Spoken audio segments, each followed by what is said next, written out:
Welcome to another NFL Super Bowl 60 preview edition of Ian Cameron's Football Frenzy. Ian Cameron, we are joined once again by another guest. We've had a slew of great guests around the football world to talk about the NFL Super Bowl this weekend, Seattle Seahawks, New England Patriots. And we have a first-time guest joining us, CFL and CIS player for many years in the CFL for the last several.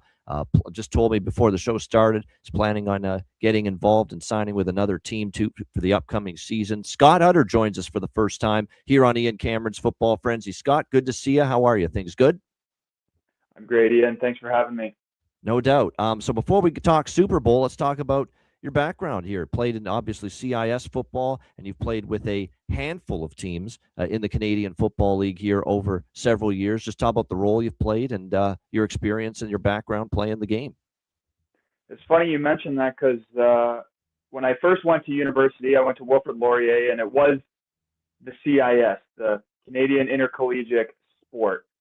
Halfway through my tenure at Laurier, they rebranded into youth sport, university sport. So, I got both iterations of that. But I spent my 4 years at Laurier. I was drafted then in 2019 to the Edmonton, then Eskimos. Went through the name change to Elks. Spent 5 seasons out there. Played this past year in Montreal with the Alouettes, all the way to the Grey Cup, but one game short. And as you alluded to, training right now for my seventh professional season in the CFL, about to sign a contract with the Ottawa Red Blacks. So really excited about that, really excited about extending my football journey, and really excited to be here today to talk about the other league, the big league, the NFL. Yeah, no doubt. Like I said, Edmonton Elks from 2019 to 2024, the Montreal Alouettes last year. And of course, you went up against the Saskatchewan Roughriders in the Grey Cup. Hard fought game, fell short, but still an overall, I thought, terrific season. Really, all things considered, especially when friend of the show, Davis Alexander, was missed a good chunk of the season last year for the Montreal Alouettes. Still, you're able to get to the Grey Cup game. What do you think of this? And this is a good question to ask you because everyone's got their opinion on it. The rule changes in the CFL that are going to be in place. Some of them this year will go into effect, including the now rolling 35-second play clock. What I like about that, Scott, is the way they're implementing it. I think it was very, very tedious the way it was before with the 20-second play clock, where it's at the referee's discretion when to wind the play clock. After the last play, there'd be that time where the play clock would be stagnant.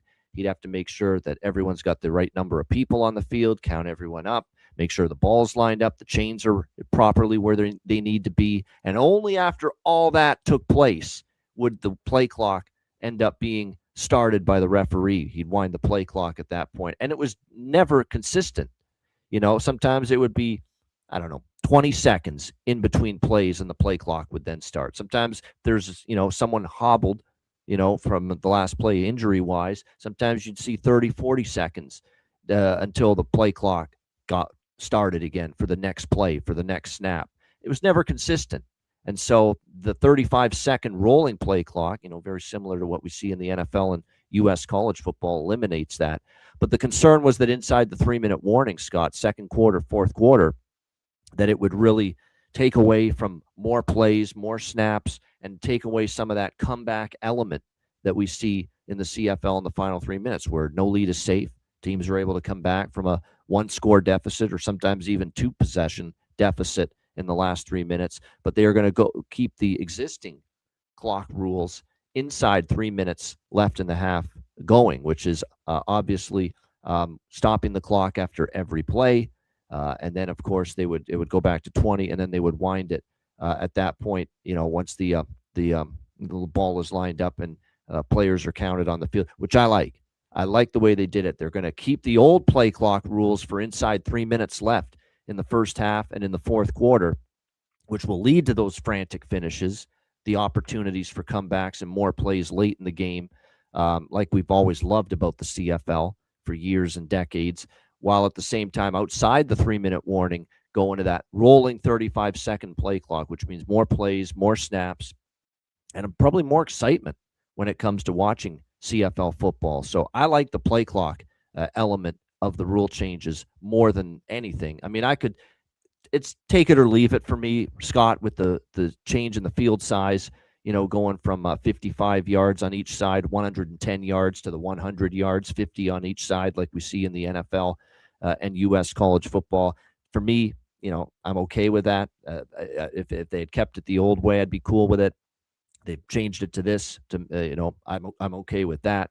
The goalposts, of course, being moved to the back of the end zone now.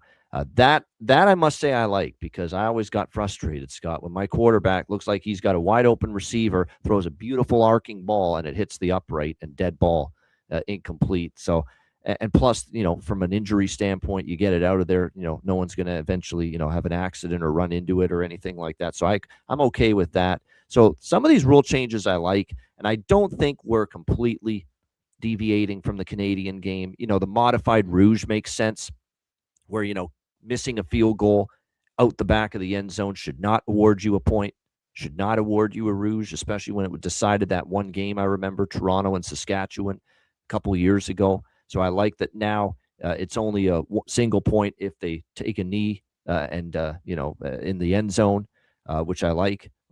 That's better than just, out of the back of the end zone on a field goal miss and they award the point. I didn't like that. So I like the modified rouge that they're going to implement as well. To be honest, I give a thumbs up more than thumbs down to these rule changes. But as you know, Scott, I'm sure you heard it, a lot of people did. Nathan Rourke and some others, Mike O'Shea, head coach in the CFL, Nathan Rourke, great quarterback in the CFL. They were pretty vocal about not loving these rule changes, thinking it was just disrupting the uniquely Canadian style of game. What are your thoughts, Scott, on these rule changes that will be taking effect? Well, I'll say this, Ian. Once I got over the emotional shock of some of these rule changes, and you start to dive deeper into the individual nuances of what the league is trying to accomplish, I don't mind the rule changes as a whole. I understand that the CFL is a business and that their job is to drive engagement and to generate money and to, drive fan engagement. And if they think this is the way to do it, then God bless them.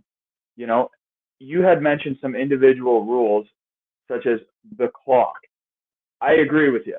The clock being an automatic 35-second clock will definitely take some of the human error out of the referee waiting to blow in the play clock.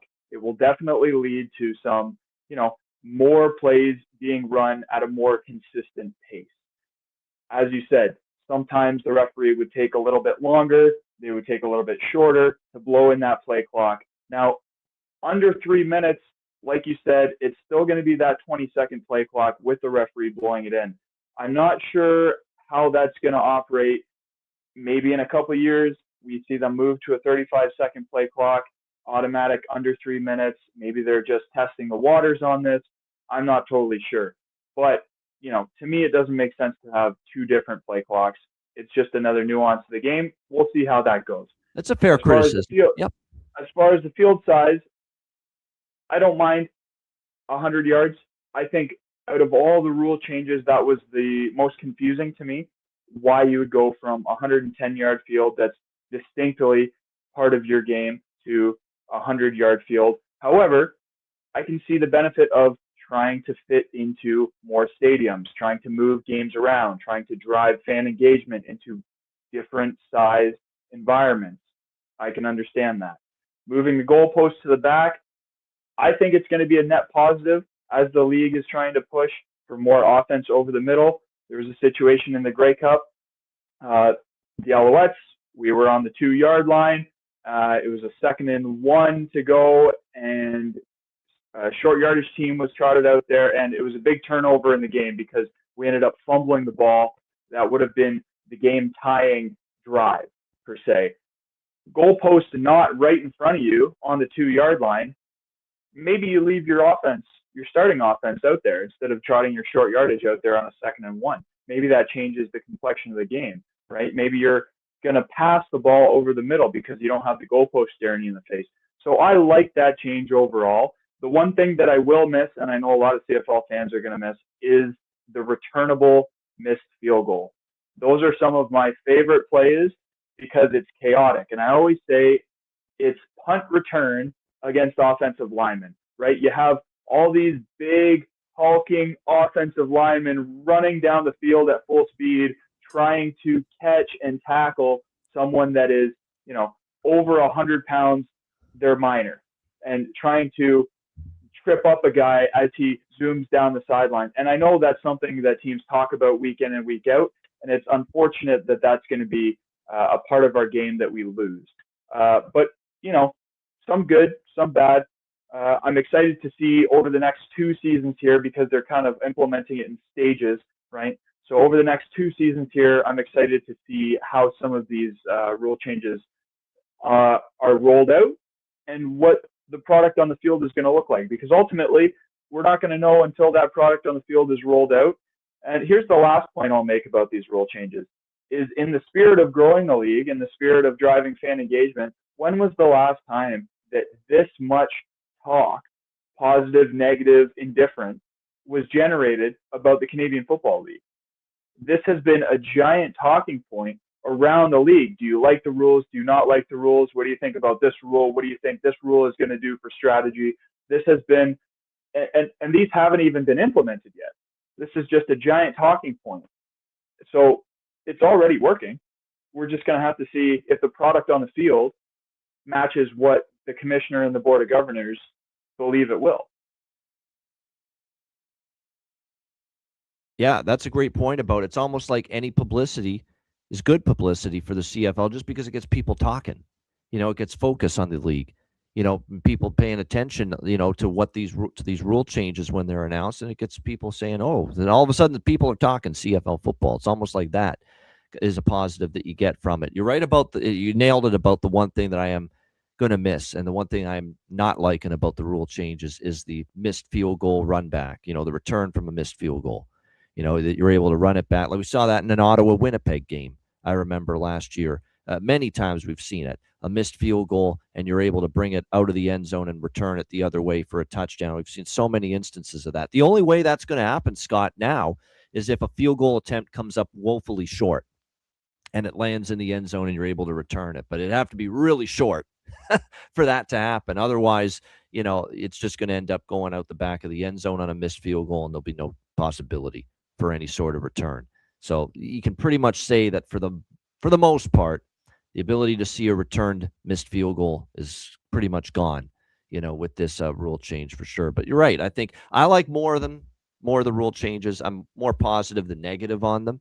But like I say, until you said it, until you actually see how they play out, it'll be, I guess, up for debate just how successful they'll be, how popular they'll be, and how they'll make the game, more exciting and better. No question about that. Speaking of making games more exciting and better, I know there's people out there, Scott, that have told me they would have liked the Super Bowl to be more exciting and better with 2 teams other than these 2 teams in it, the Seattle Seahawks and the New England Patriots. I've heard so much about, wow, I wish the Packers were in the game. I wish the LA Rams were in the Super Bowl instead of Seattle on the NFC side. All kinds of, wow, I wish Buffalo had finally broke through and gotten into the Super Bowl instead of New England for the millionth time here in the last century. But here we are. Nevertheless, the bottom line is I'm a huge football fan, Scott, and sports bettor handicapper for 15 years. And so I love sports and I love football, and I'll be excited about this game. And I am excited about this game, even more so, obviously, once we reach kickoff on Sunday. But Seattle, New England, Seattle 4.5-point favorites, 45, the current total for this game. And I've already mentioned my stances on this game on a bunch of the shows we've done this week. So I'm going to throw it right away to our guest, Scott Hutter, and see what he thinks about this game. First of all, who do you think wins the game, Scott? Who do you think has the edge? And maybe some of the matchups that you're looking toward, maybe deciding this game here, Seahawks-Patriots. Well, I think it's an interesting game, and it's funny you say that people are thinking this is not an exciting game. How could you not think that the Super Bowl is an exciting game, especially these 2 storied franchises being in this game, clashing up against each other? The rematch of 2014, and as I was doing my notes prepping for this show, I was thinking about that game. I remember I was in grade 12 watching it in my buddy's basement, and different teams this time around as far as personnel. You don't have Tom Brady, the legend, on one side, and the Legion of Boom defense on the other side. but storylines repeat themselves. And if you think back all the way to 2014, Seattle came in as the heavy favorite in that game with a stout defense and an elite running game, right? New England had an MVP quarterback, or an MVP caliber quarterback, I should say, but was looked down upon because of their easier path. I think that year they beat Indianapolis in the playoffs in Foxborough, Andrew Luck at the helm, and that was the infamous Deflategate game, right? But New England was looked at as they had an easier path. And all those things are true this year as well, right? New England has been the team that people look at and say they haven't played anybody. They haven't played anybody. They haven't beaten anybody any good. They've gotten all the way to the Super Bowl. I mean, they're the best team in the AFC by just doing that. And I know people would argue that they haven't played this team or that team, or this player got hurt, and this, they've had it easy. Well, I'm sure that those players in that locker room don't feel that way because there's a bunch of adversity. I always say that football, the only thing that you're guaranteed is adversity. And I guarantee you that this New England Patriots team has dealt with adversity throughout the season. And those players in that locker room, they're not feeling lucky enough to be there. They're looking at it like we have an opportunity to go win the whole thing. And, when you're a competitor, that's just the way you're wired. So I'm looking for New England to upset the Seattle Seahawks in this game. I'm going to pick them. I think, history could repeat itself. New England, I'm telling you what, I think it's pretty telling that when you look at it, this has basically stayed pretty static from the opener, that Seattle's a 4.5-point favorite, really hasn't budged. There is definitely some New England sentiment out there, even among people I've talked to in my line of work, that say that, then the underdogs had a good run in the Super Bowl, at least of covering the number and being very close to winning the game outright. So again, when you factor that in, there's reasons to like New England. Their defense has obviously played great. And since they got Milton Williams back here in the playoffs, they shut down the Chargers, the Texans, the Broncos. The counter argument to that, I think, for those folks that kind of like Seattle in this game, is the fact that, the compromised offense with the Chargers. The offensive line had tons of injuries all year. It really impacted them, as well as Justin Herbert. You look at how C.J. Stroud pretty much gifted New England, a lot of, short fields and points with mistakes and not, taking care of the football under pressure when the Patriots faced him. And people will also cite the fact that they got Jarrett Stidham instead of Bo Nix at quarterback in the AFC Championship against Denver. They'll reference the strength of schedule weakness. New England, with one of the weakest strength of schedules all season, for any team in the NFL. When you go back and look at it, the only team in the regular season that they beat that ended up making the playoffs was Buffalo. So, the weakness of their schedule. Seattle comes from a very tough NFC West division, which put 3 teams into the playoffs. Seattle, the Rams, and the Niners, all out of the NFC West, made the playoffs. So there's a lot of people that will say, New England kind of had the one of the easier paths. And as you mentioned, you're right, this is the narrative that's out there. But at the same point in time, with what New England's had to face, they've looked pretty damn good, especially on the defensive side of the football. You can counter that with the offense and say, well, Drake May and the Patriots, what they've gone up against here is a Chargers defense, that obviously is pretty solid, but, they have had some vulnerability, a Houston defense that's obviously pretty good. And we even saw in that game, New England won the game, but it's not like their offense went up and down the field. And yeah, elements were bad in Denver with the snow and the wind. It was definitely not ideal conditions to play football. But we did see the Patriots offense struggle. Only 86 passing yards for Drake May in that game against Denver. You like New England, as you can sort of tell. I did bet Seattle money line minus 220. Now, I will say this about minus 4.5. I'd be careful with that. I respect the Patriots. I respect the way they've played, their defense, Mike Vrabel, the great coaching job he's done, the ability to have his team ready, that this may not be a runaway for Seattle. This might be still a very, very tight, very close game. But I think the difference is going to be the ascension we've seen in the confidence of Sam Darnold. I like that Clint Kubiak, the offensive coordinators, let him be aggressive, let him throw the football early in the game, get confidence, and that's exactly what we saw against the Rams. I thought it was a great thing, Scott, that they let him chuck the ball downfield early, find Rashid Shaheed, and really get that confidence going early when they beat the Rams in that NFC Championship game. And I just think from a quality of defense perspective here for the Patriots, they will be up against it. And even with their own defense, you could argue with Sam Darnold and the Seahawks putting up the points and moving the ball like they did against the Niners and the Rams in their 2 playoff wins. This could be a tougher challenge for the Patriot defense compared to a Charger offensive line that was banged up, a Houston team that had not been spectacular offensively all year, and of course a Denver offense that had a backup quarterback playing for them in the AFC Championship game. So you could argue that this Seattle offense could throw New England's defense their biggest test at them here in the Super Bowl. But like with the Super Bowl, you can make a case for either side. These two teams are here for a reason. I just decided to make the stronger case for Seattle.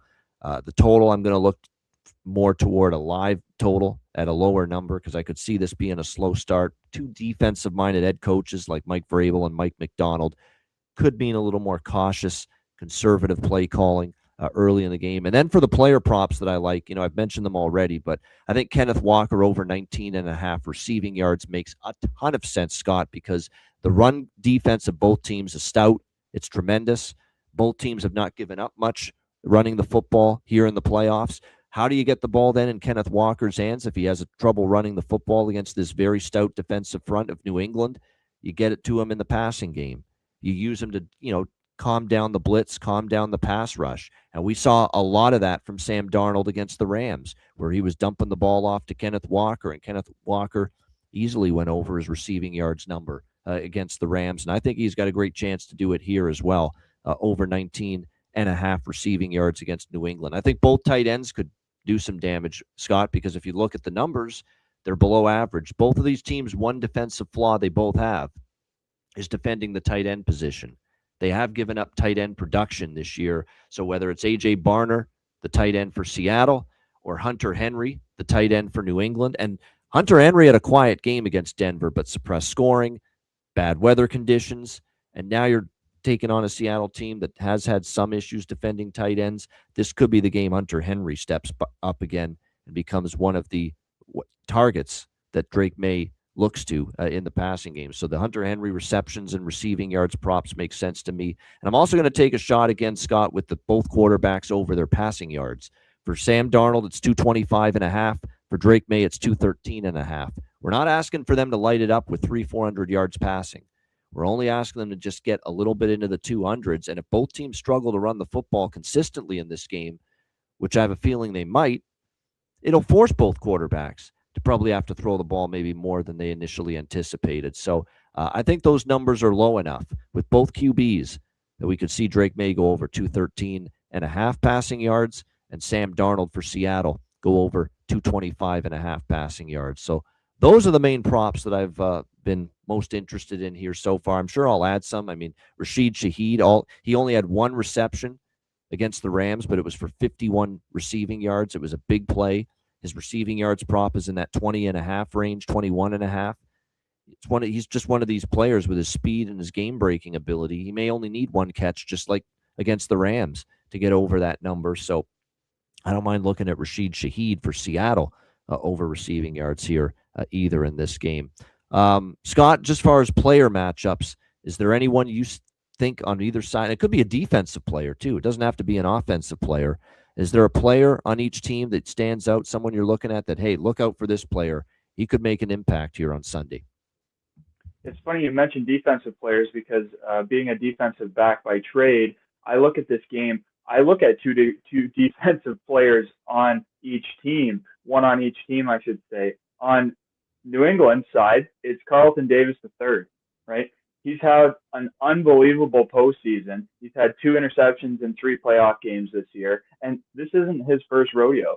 He was a member of the Tampa Bay Buccaneers, started in that Super Bowl back in 2020, and he's back in the dance. He has that veteran savvy about him. This is his 8th year in the league.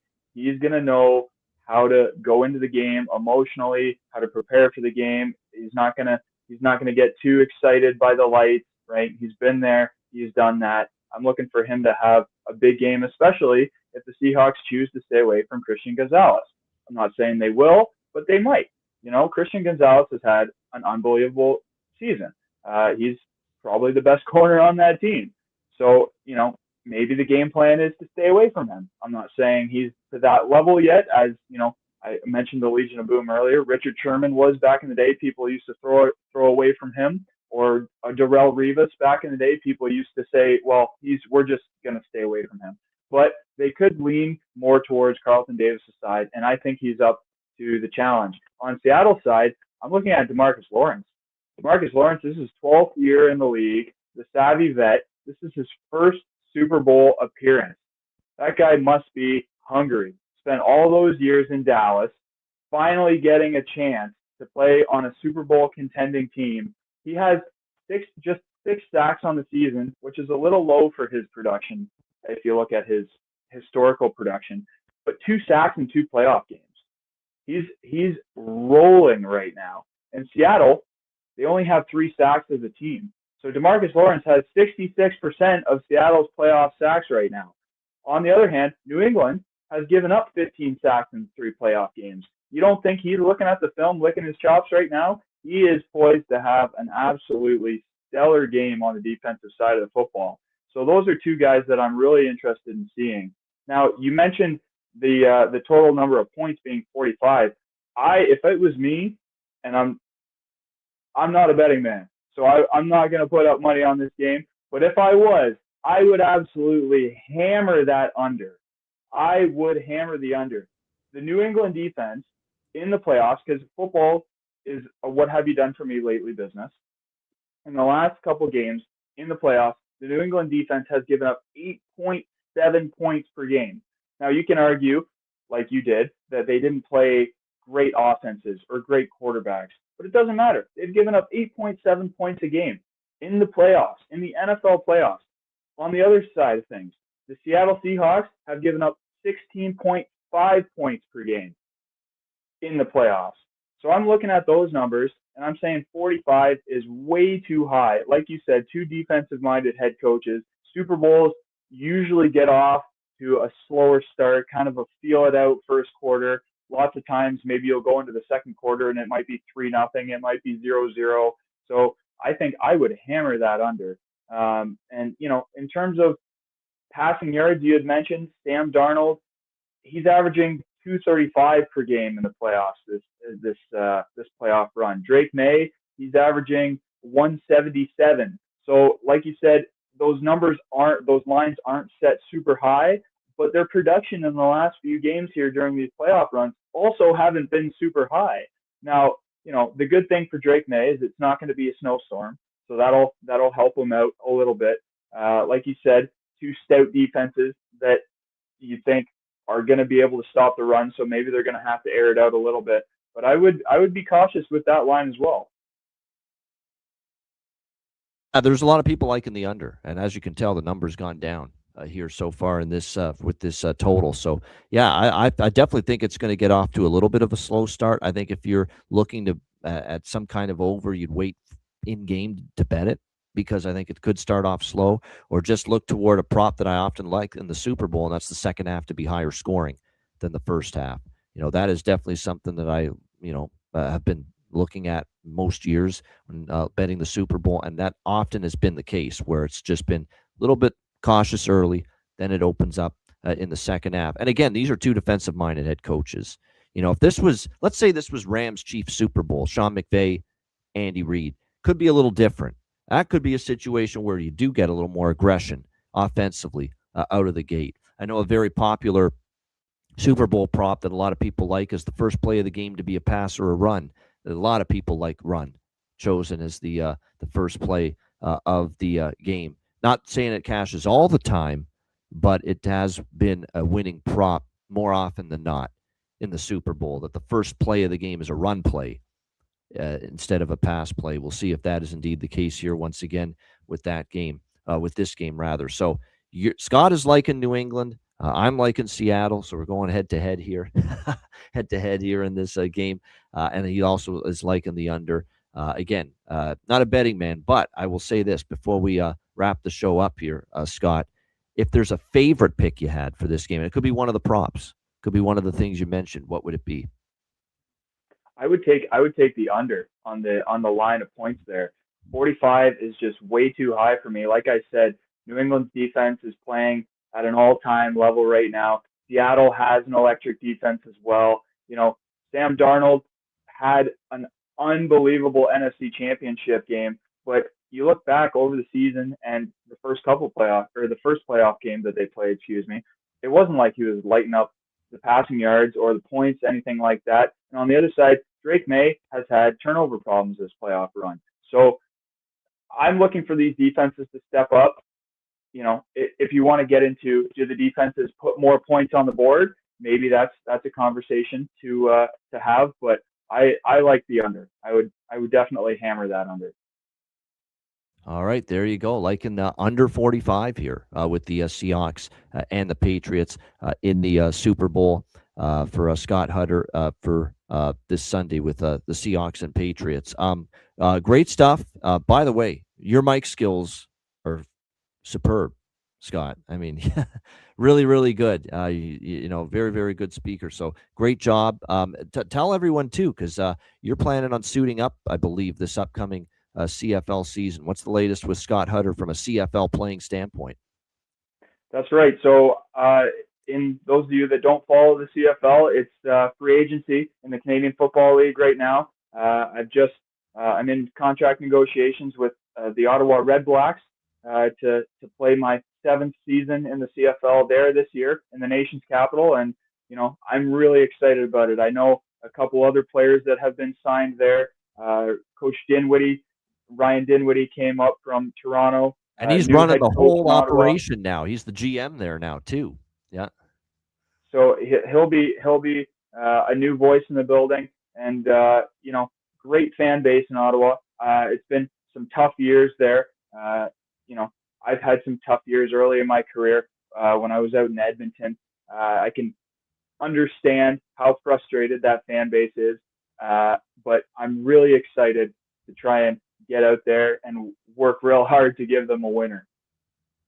Yeah, no doubt. And by the way, they are starving for a winner again because obviously, they had a good year a couple years ago. Last year, obviously, it was just one of those everything that could go wrong did go wrong years for the Ottawa Red Blacks. But now with a new regime in charge, new voice in Ryan Dinwiddie, certainly optimism that things are on the improve here for the Ottawa Red Blacks. So, Scott, we certainly wish you good luck and all the best with the opportunity with the Ottawa Red Blacks. And you're doing some training as well off the field. Tell us a little bit about that. Yeah, that's right. I'm always looking for new opportunities. And, when you have off seasons, you get time to spend with family and friends, and also, look for opportunities to further your career outside of the game of football. I don't like to stray too far from the game of football. So what I did is I went and got my certified strength and conditioning specialist license through the NSCA. And I'm, working at a gym here in my hometown of London, Ontario, training some youth, really having fun with it, looking to, get my foot in the door, as they say, to hopefully one day coach in the strength and conditioning world or coach in just the sports world in football. So, it's been fun, and I look forward to getting more under my belt. No doubt, you're always trying to improve and branch out, as they say, and find those next opportunities available. No doubt. I know I've been that way in my career. It's just an opportunity to be on this website and platform, opportunity to do content or shows about sports and sports betting with this platform. You'll always look for those opportunities. You never stop looking for them. And you can compare it to, someone like you as well, whether it's football or off the field, doing things regarding the game. You're always looking for that next opportunity. No question about it, to further yourself. Scott, you were a great guest, man. Appreciate you doing this, joining us on Ian Cameron's Football Frenzy. Anything you want to say before we wrap it up? No, I just want to thank you for having me, Ian, and hopefully we can talk again soon. Yeah, no doubt. No doubt about that. We appreciate it very much. Scott Hutter, thank you to him for joining us. I'm Ian Cameron. This has been another NFL Super Bowl preview edition of Ian Cameron's Football Frenzy. Thanks for tuning in. Enjoy the game on Sunday and good luck. And thanks for watching another edition of Ian Cameron's Football Frenzy.